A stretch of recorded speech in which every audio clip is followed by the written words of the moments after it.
So these are my bottom preview and bottom predictions for Dalton Smith versus Mathieu Germain. The Canadian, of course, as Dalton Smith keeps busy ahead of his world title shot, which should come after this fight. But obviously, starting off with the undercard fights, as always, we've got Josh Wellington up against Asif Khan, who just most recently fought Michael Tonyan.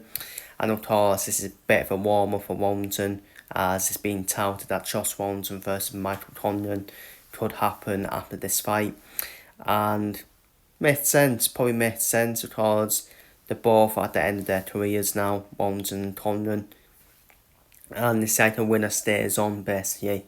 I don't know if it was just me, I thought Josh Wellington already retired after the defeat to Anthony Tatatse. But he's back, Josh Wellington, and this is the thing, boxers will always still come back. Even though they said they retired, they always still come back, these boxers. And yeah, it's a good fight for Wellington. I'm not being no disrespect to Khan, but I think Josh Wellington, the way Josh Wellington fights as well, he's always relentless as well, isn't he? Relentless front-footed fighter, front-footed presser fighter. I think Wellington gets this done inside 5 rounds, personally. I think this is a fight to look good for Josh Wellington, isn't it? Mick Conlon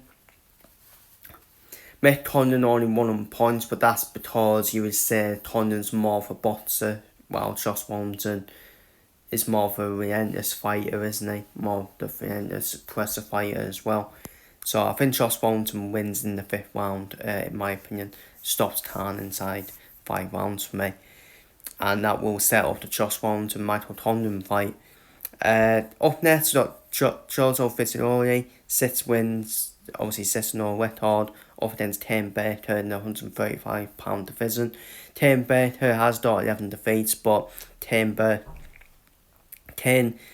Baker always one of them fighters, front-footed fighter, always divides all as well. So it's a good fight, very good fight. Probably 50-50, you say, because it is a step up for Fisioli for me. Fisioli is more the boxer as well. And that's the thing about Fisioli, he just needs to be careful, doesn't he? He needs to be active in the rounds, because if Tame Baker's more active, he will throw Tame Baker.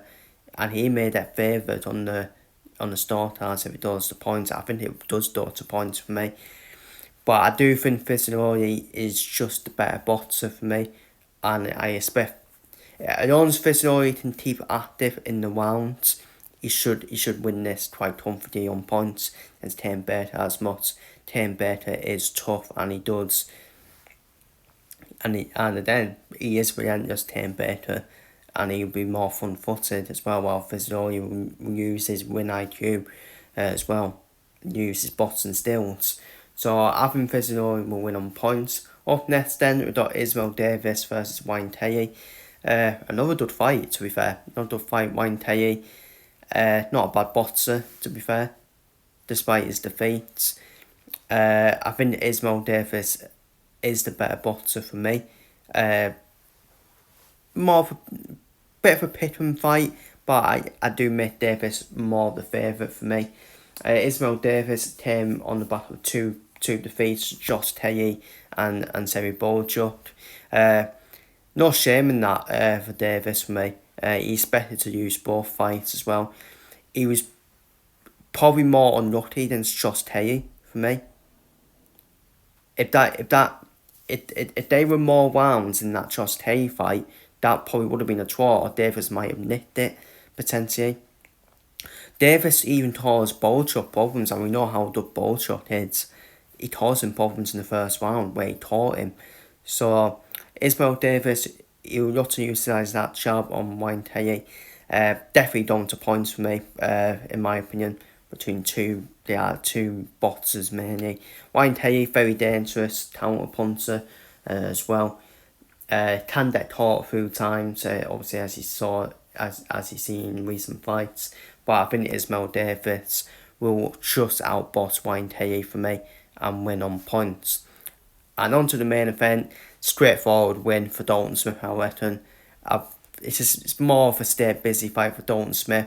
hopefully after this fight we finally see Dalton Smith get his well-deserved title shot. Mathieu Germain, this is another wide wrestler. And by the way, Ryan Cresser was a former IBF champion, by the way, and Dalton Smith knocked him out in the first round. So he's probably better than Germain, to be fair. Germain, 2 defeats, 1 draw. It's a stay-busy fight for Dalton Smith. We know how good Dalton Smith is. Front-footed fighter as well. Good volume punching as well. He does have good volume, Dalton Smith as well. And for me, I don't see this fight lasting on, to be honest with you. I will say third round at Yates for Dalton Smith. But it just all depends if Dalton Smith wants to get the rounds in as well. But he can easily get first round, second round, then do the job in the third round. He's ready now. He's ready, people. Dalton Smith's ready now for a world title shot. And he deserves that world title shot as well, Dalton Smith. I think he deserves it more than Adam Nassim, personally. When you compare the resumes, in my opinion, as well. So I've done for Dalton Smith to win in the third round. So there are my predictions. Feel free to leave your predictions down below in comments. And the next boxing preview and prediction video will be Chris Eubank Jr. versus Conor Benn. Take 2. Yeah, take 2. Because I did do a preview for the first time and we all know what happened after that. So, yeah, take 2 in terms of Eubank Jr. versus Conor Benn preview, which will be next Monday. Feel free to leave your predictions down below in comments and I'll see you all in that preview.